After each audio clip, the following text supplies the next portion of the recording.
Bonjour et bienvenue sur Floraison, un podcast pour une culture de résistance écologiste, libertaire et féministe.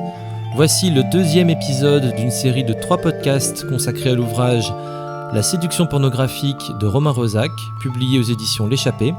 Si vous n'avez pas écouté le premier épisode, on vous conseille de le faire pour commencer.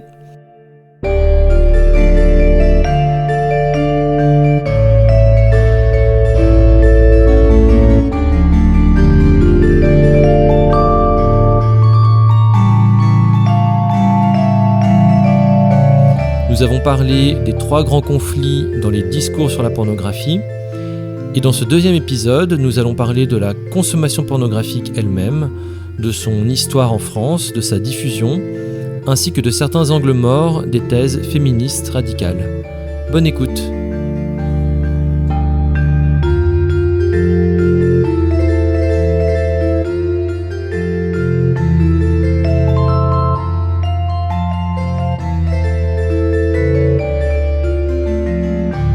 C'est le moment peut-être de faire un peu d'histoire et de voir comment interagissent État, marché et industrie. Donc selon toi, le discours des historiens de la pornographie révèle 2 invariants. Le premier, c'est que le désir de pornographie a toujours existé. Et le deuxième, c'est que les États l'ont toujours réprimé. Alors, qu'est-ce que qu'est-ce que ça a comme conséquence en fait sur nos représentations de voir les choses uniquement comme ça et est-ce qu'en fait ces présupposés tiennent vraiment la route depuis les années 70 ?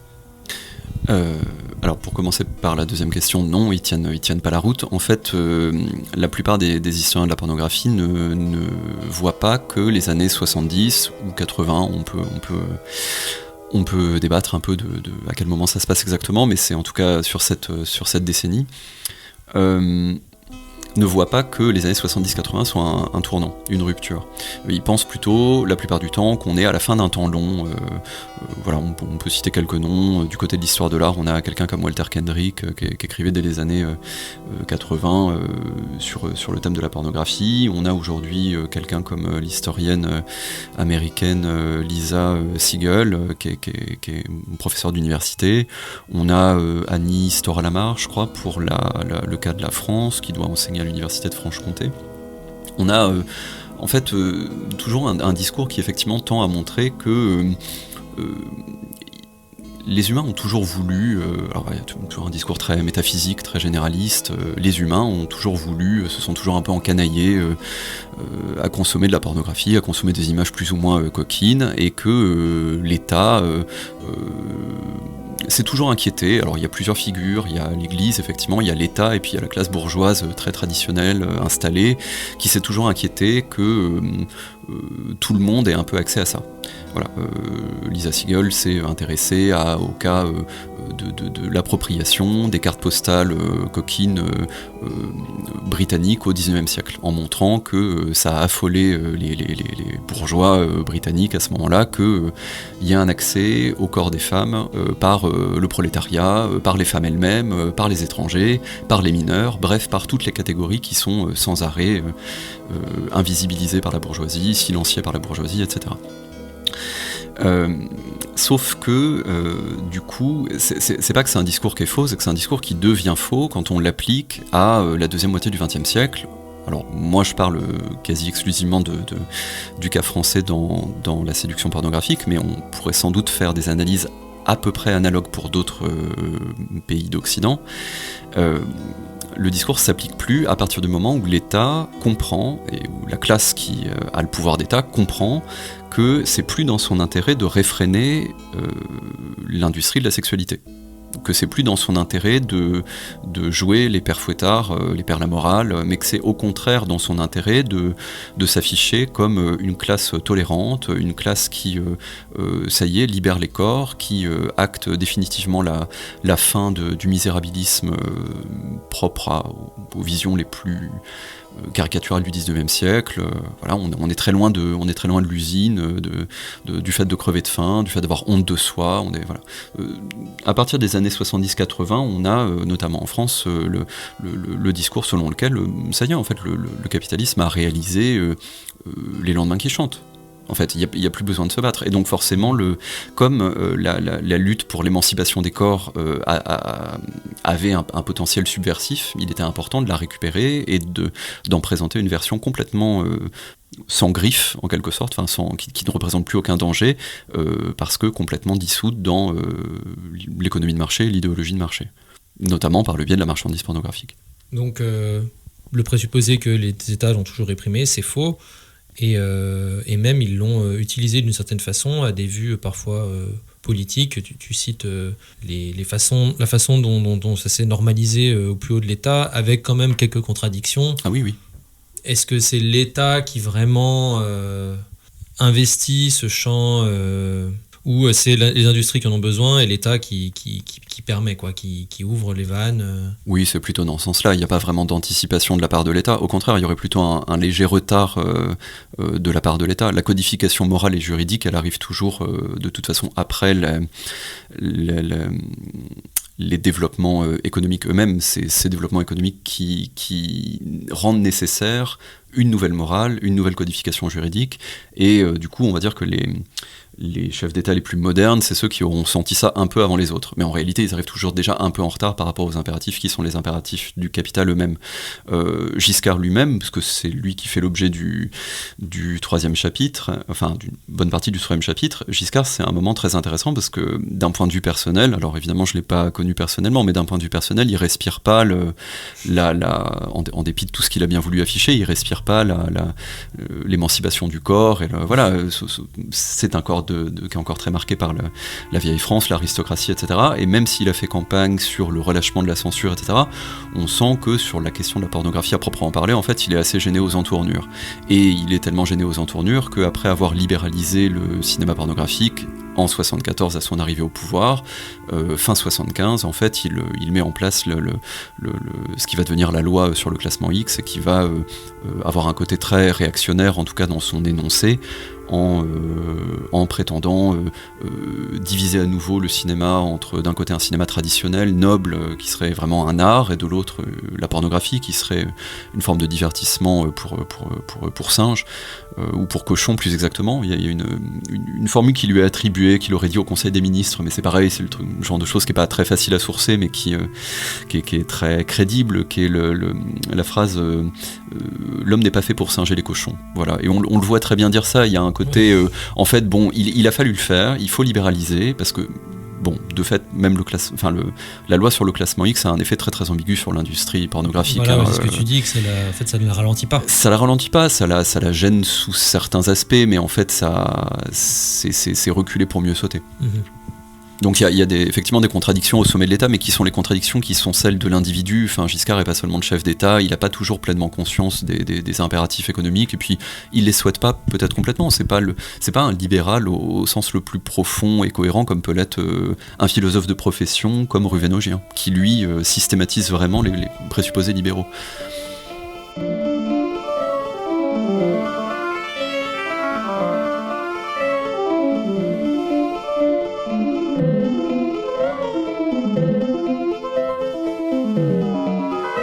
Peut-être un mot sur aussi la technologie qui accompagne ce développement, c'est lié, c'est pas indépendant de la prolifération des écrans, des smartphones, de l'atomisation, l'individualisation des modes de vie.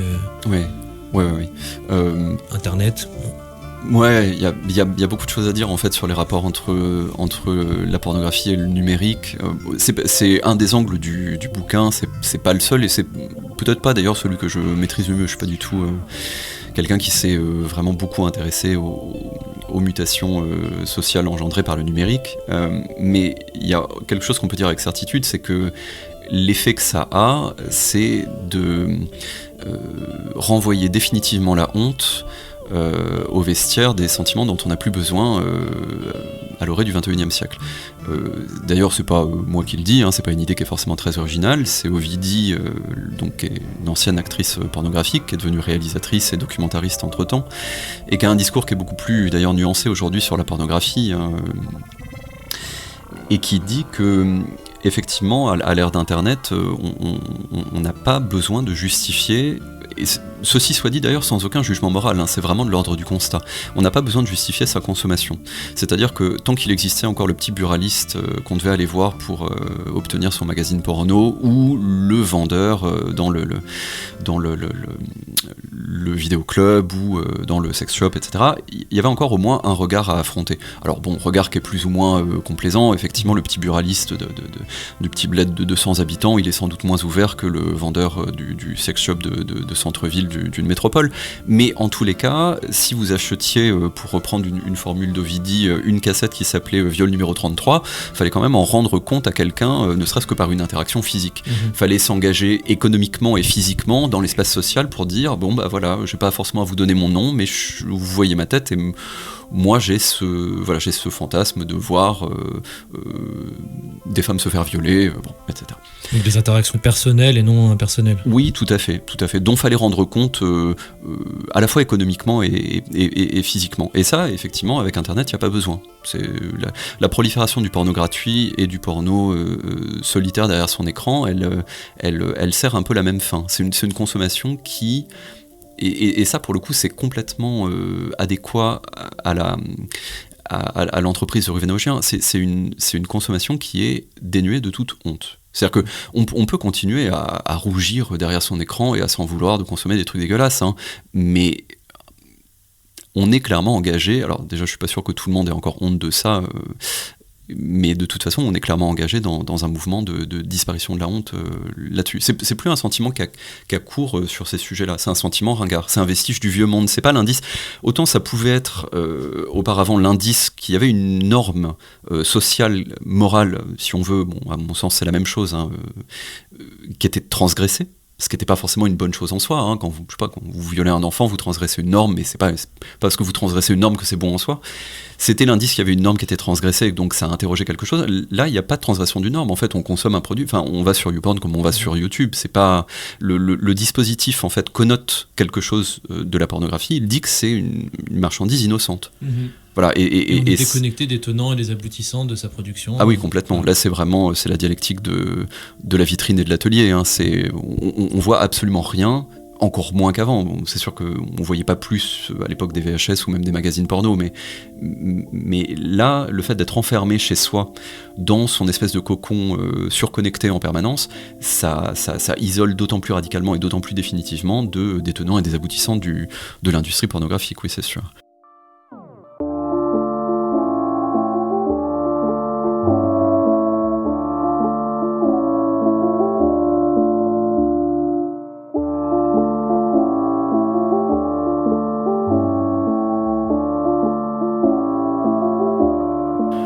Consommation de cette marchandise qui n'est pas anecdotique et qui est spectaculaire, même qui explose entre 15 et 35% de la bande passante mondiale, qui rapporterait environ 100 milliards de dollars. Ça on en a aussi parlé dans le podcast Pornland consacré à Pornland de Gaindines. Sur la consommation de cette marchandise, toi, avec les recherches que tu as fait sur ce sujet, qu'est-ce qui est peut-être le plus important ou significatif à retenir sur cette consommation et sur cette pratique aujourd'hui ? À mon avis, ce qui est le plus important à retenir, c'est pas tellement dans les images elles-mêmes, c'est dans tout ce qu'elles connotent. C'est-à-dire que là où j'essaye de me distancier d'un certain type d'analyse des images pornographiques, qui seraient toujours foncièrement ambiguës, équivoques, qui veulent pas forcément dire toute la souffrance qu'on y voit. Je pense qu'en fait, il faut délaisser l'approche exclusivement... la critique qui s'intéresserait exclusivement aux images, et plutôt essayer de comprendre ce que moi j'appelle dans le bouquin le dispositif pornographique, c'est-à-dire l'ensemble de ce qui entoure cette imagerie de plus en plus importante, et qui lui donne un sens. Parce que le sens des images n'est pas uniquement donné par les situations qu'on y voit, par les expressions des acteurs et des actrices, etc., mais il est aussi donné par la manière dont on accède, par exemple, aux images pornographiques aujourd'hui. Et alors effectivement, on parlait de l'anonymat par lequel on peut accéder à ces images-là, ça contribue à donner un sens à ces images-là. Ça contribue à en faire une marchandise innocente dont il n'y a pas à se soucier et dont, pour le coup, on imagine à tort que c'est des images qui sont produites sans offense, sans violence, sans viol, bon. Mais de même, le silence de l'État, pour moi, fait partie du dispositif pornographique. Le fait qu'il n'y ait plus de légalisation, en tout cas d'entreprise d'encadrer légalement la pornographie, ça signifie que ce n'est plus une marchandise qui pose problème et qu'on peut là encore la consommer sans honte. En fait, le seul problème, si on s'intéresse à la manière dont l'État conçoit la pornographie aujourd'hui, le seul problème que ça semble poser, c'est le problème de la consommation des enfants. Ce qui sous-entend que quand on est grand, majeur et vacciné, en fait, ça c'est pas un problème en soi. La production pornographique n'est pas un problème, la consommation pornographique pour un adulte n'est pas un problème. Donc ça fait partie de toutes ces connotations qui sont attachées à la pornographie. Alors que les images tombent pas du ciel. Voilà. Bien sûr, ça c'est on va dire, d'un point de vue philosophique, c'est vraiment le climax de l'idéalisme. Hein. Ces images-là, elles sont. En fait, il y a une forme d'harmonie préétablie. C'est-à-dire que celui qui veut ne pas s'interroger et qui peut ne pas s'interroger sur les conditions de production de ces images, qu'est-ce qu'il constate ? Il constate qu'il est devant une plateforme, alors c'est tous les tubes, hein, c'est YouPorn, Pornhub, etc., qui me propose un catalogue étourdissant de vidéos gratuites, payantes, plus ou moins longues, plus ou moins centrées sur tel ou tel type de désir, tel ou tel fantasme. Des vidéos qui sont prédécoupées, même à l'intérieur, qui me permettent d'accéder immédiatement à ce que je veux ou à ce que je crois vouloir, d'ailleurs, peu importe, c'est pas le plus important, et sans que effectivement la question de la production de ces images n'ait jamais à se poser. Excuse-moi, je te coupe, mais tu dis que c'est pas important si c'est ce que je veux ou que je crois vouloir, mais je pense que quand même il y a aussi quelque chose d'important là. Le fait que ce soit des images qui soient façonnées par les pornographes, qui ont été designées par l'industrie et par lesquelles ensuite qu'on pense être notre imaginaire, mais qui a été façonné par quelqu'un d'autre. Ah oui, tout à fait. Je disais pas que ça avait pas d'importance dans le sens où le procédé par lequel nos imaginaires sont colonisés par cette fraction de capitalistes qui sont les pornographes, c'est dans le sens où ce serait pas un moment historique important. Au contraire, c'est effectivement décisif, mais je disais peu importe, parce qu'en fait on peut plus à l'heure actuelle arriver à faire le tri dans nos fantasmes entre des fantasmes qui seraient d'authentiques fantasmes, sachant que je suis pas très très certain de ce que ça pourrait signifier, si ce n'est à revenir à une époque d'avant vraiment l'industrialisation de la pornographie, et des fantasmes qui seraient vraiment fabriqués pour nous et infusés, qu'on aurait infusés de telle façon qu'on ferait plus la différence. Voilà.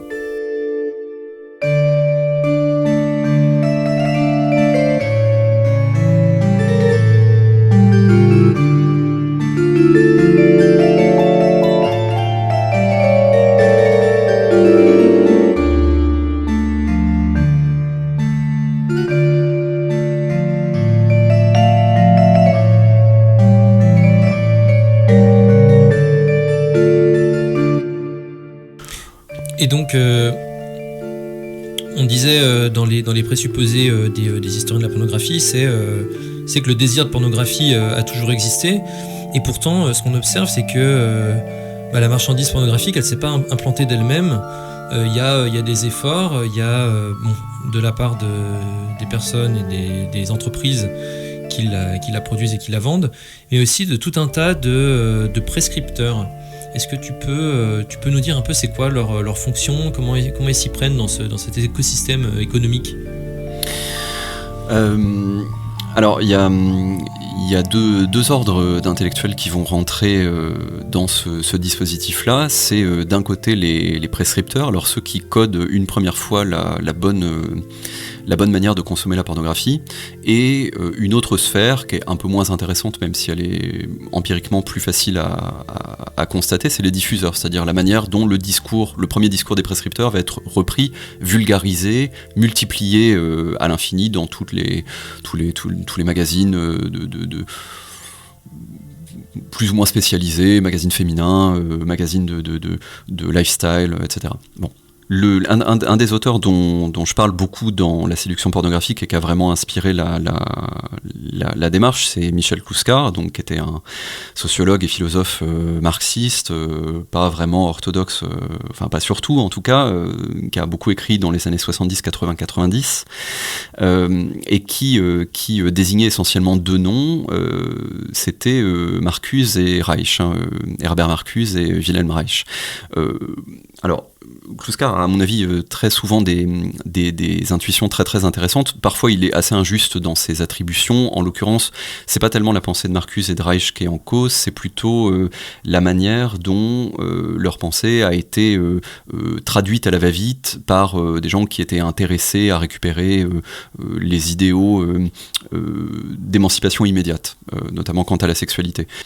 On a une récupération de ce qui est peut-être le plus caricatural dans leur pensée, c'est-à-dire l'idée que, en fait, qu'on connaît bien comme la caricature de mai 68, c'est-à-dire qu'il est interdit d'interdire, que le désir est en soi à la fois un indice de vitalité et en même temps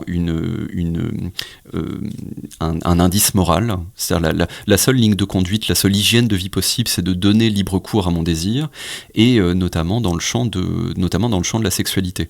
D'ailleurs, pour le cas des États-Unis, il n'y a pas de programme politique pour le Youth International Party. Le seul programme, c'est la musique, la défonce, c'est le sexe pratiqué tout le temps. Parce que la politique serait une forme en fait décadente de la contestation. Et en fait, cette espèce de gloubi-boulga d'idées qui, en tant que telles, pourraient être intéressantes et discutées, mais qui fondent une espèce de pseudo-doctrine qui est très anonyme, parce qu'en fait, chacun y met un peu de sa patte et chacun arrive à imprimer un peu quelque chose de lui dans cette espèce de discours très protéiforme. Cette espèce de discours, il va pouvoir être résumé en fin de parcours comme une série d'équivalences, c'est-à-dire que désirer, c'est bien, la meilleure manière d'exprimer son désir, c'est à la fois de faire l'amour, mais aussi de se montrer en tant que faire l'amour, de consommer des représentations d'actes sexuels, et que tout ça doit s'accompagner d'une mise au pas de toutes les institutions qui, historiquement, sont vues comme des institutions répressives. Alors, la famille, l'État et l'Église. Et on va dire dans la récupération un peu mondaine aujourd'hui de ce discours-là, on trouverait aussi le patriarcat.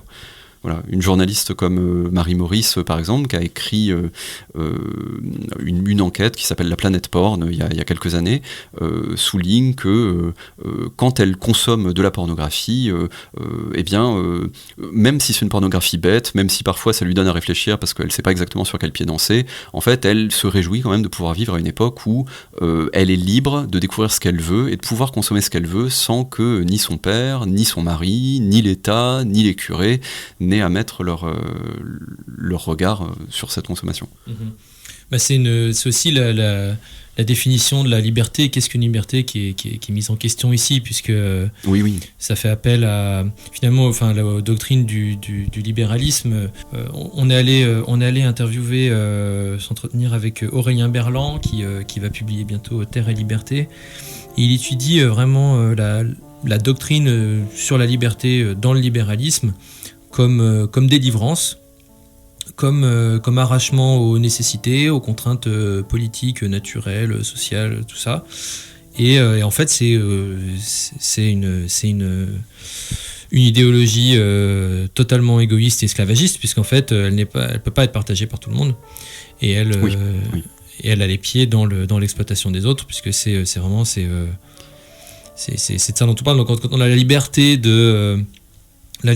de consommer tout un tas de choses, oui, mais qui les produit, comment on les produit, et je pense qu'on peut pas avoir cette discussion sans parler de la condition justement des femmes, et qu'en quoi cette industrie pornographique nécessite une exploitation, qu'il n'y a pas d'industrie pornographique sans violence sexuelle, sans exploitation, sans blessure, sans viol.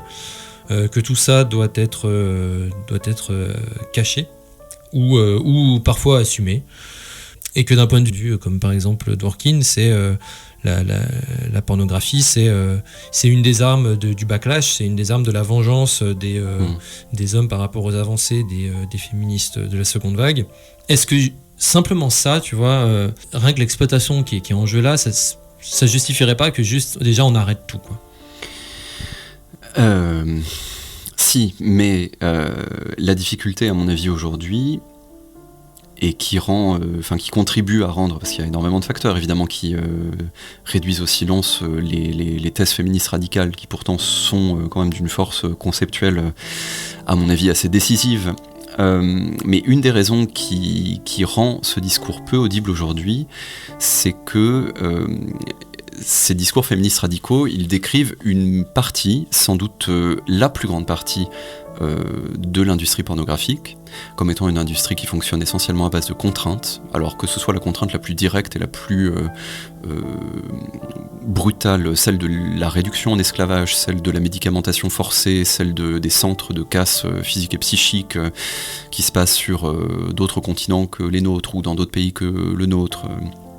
Bon, de sorte à ce qu'on puisse pas les voir.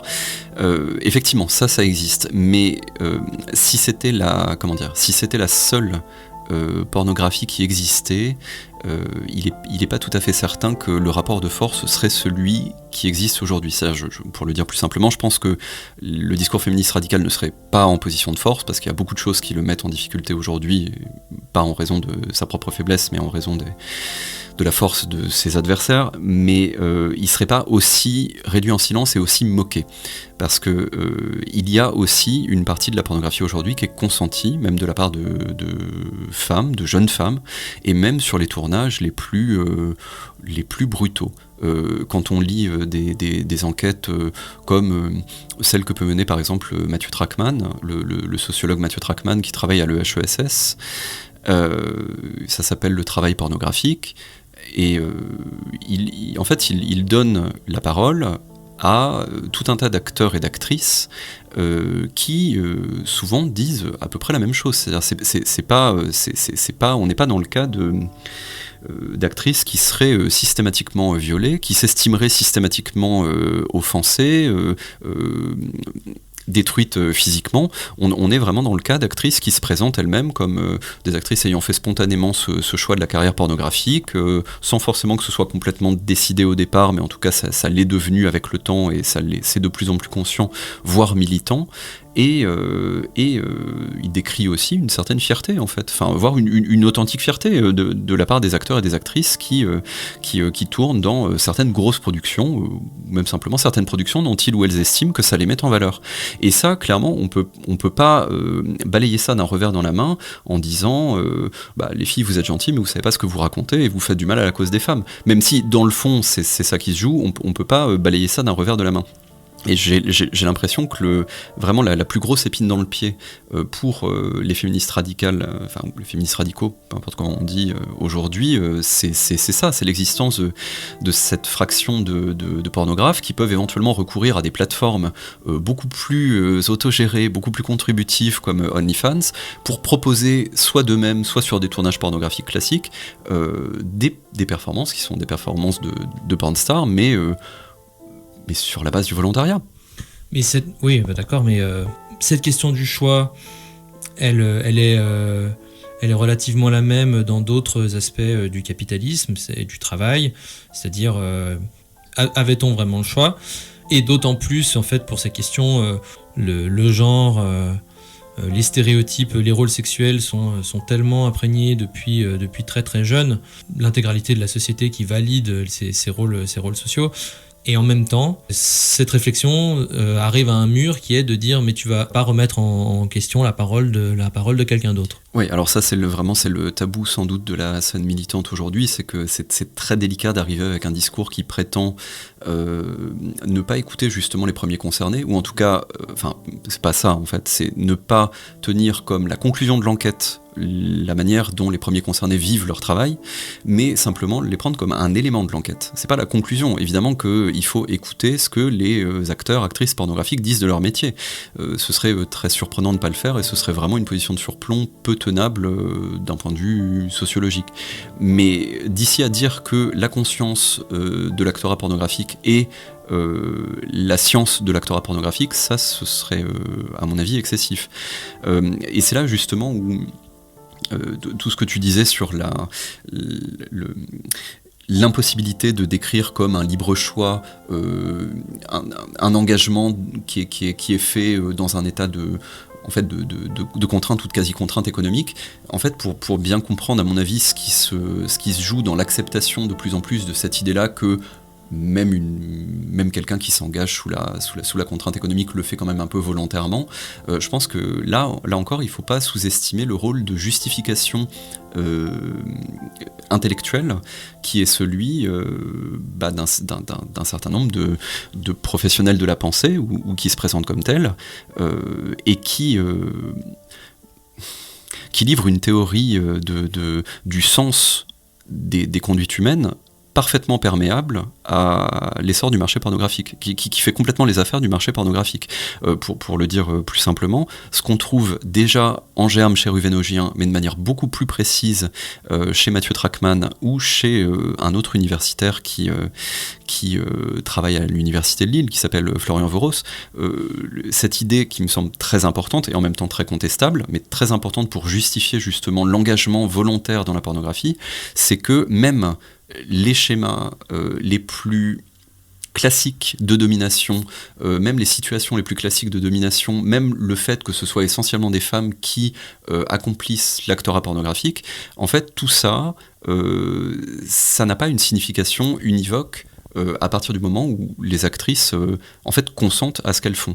À partir du moment où elles consentent à ce qu'elles font, même si la contrainte elle existe au départ, ça c'est quelque chose qu'on peut trouver par exemple chez Mathieu Trachman, en fait les actrices sont obligées de s'investir dans leur rôle et elles sont obligées de performer les situations qui étaient des situations sans doute vécues plus passivement dans l'enfermement des couples et dans l'enfermement de la vie privée auparavant.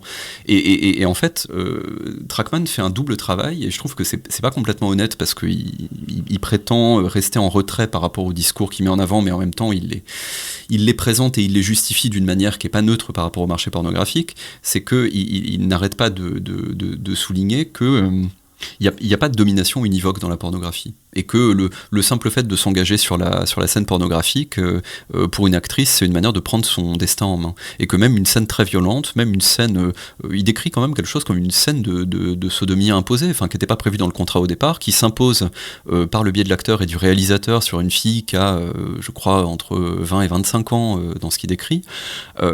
Et en fait, il donne la parole à la fille qui, en fait, ne se présente pas elle-même comme une victime, et il justifie après qu'elle ne se présente pas comme une victime en disant mais en fait elle a raison parce que d'une certaine façon même si c'est quelque chose qui lui a été imposé, bon on lui a pas mis les menottes pour la faire, donc en fait elle l'a quand même consenti, et en plus le fait de le jouer ça met à distance et ça complexifie la signification que pouvait avoir cette pratique auparavant quand on était dans une société de la honte, dans une société puritaine, etc. Et là je trouve qu'il y a quelque chose qui est intellectuellement irresponsable parce que c'est une théorie qui pourrait être intéressante à discuter en soi, mais là elle trouve à s'appliquer à un champ qui est un champ de domination. C'est une parfaite justification de toutes sortes de domination. Du moment que c'est consenti, il n'y a plus de violence. Elle a évacué la violence. Non, ou en tout cas, il n'y a pas plus de violence que dans le reste de la société. Ouais, d'accord. Voilà.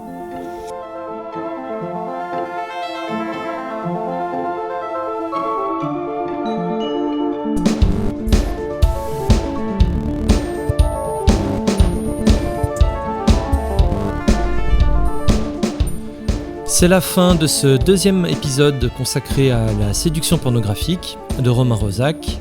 Dans le prochain épisode, nous verrons quelques outils supplémentaires pour analyser de façon critique la pornographie aujourd'hui et pour proposer une définition du concept de pornographie contemporaine au sein du mode de production capitaliste. À bientôt sur Floraison.